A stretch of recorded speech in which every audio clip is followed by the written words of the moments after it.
Okay, here's this year's garden. In addition to the self-watering planters, I've diversified, and I've also got straw bales that I'm growing in, and tire garden. So, let's just make a quick inventory. I've got squash, beans, and corn in this one. Squash, beans, and corn in this one, which I believe the Indians used to refer those as the Three Sisters. They were actually pretty smart because they knew how to companion plant. More squash, beans, and corn, and some of those are zucchini, some of those are acorn squash, and some of them are spaghetti squash. I've got more squash here. I've got squash and green beans. Watermelons in this straw bale, but those have been kind of slow to go.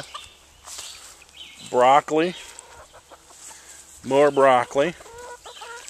Green beans in the planter, the self-watering planter. The tires, that is basil. We love pesto. Red onions in the middle tire. Radishes. And then we have lettuce, cilantro and dill, Swiss chard, peas with a trellis, tomatoes. On the back side, you've got more tomatoes, more peas in the self-watering planter, more tomatoes, onions in a planter back there, and another straw bale of tomatoes. The strawberries, after about 3 years, have finally started to produce. That is weeds. I have carrots in this big tire planter, and these two are potatoes.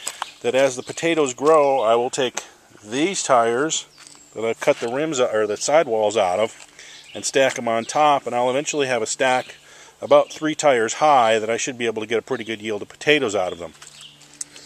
I've added the straw bales this year because, number one, the planters are nice if you've got a deck or a porch or something that you want to grow on, but they can be kind of pricey if you've got a whole bunch of them to do in order to produce enough food.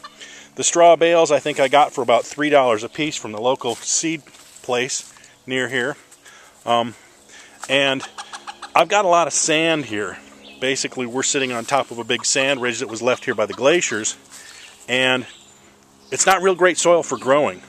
Water drains off real fast, but at the end of the year, as you can see, I've left the strings on the straw bales. At the end of the year, after they've broken down, I'm going to cut the bales, cut the string, and basically work all that into the soil. And then next year, I will move the garden, or the straw bales and the planters, to the spaces in between here, and I'll be able to grow stuff in the spots in between.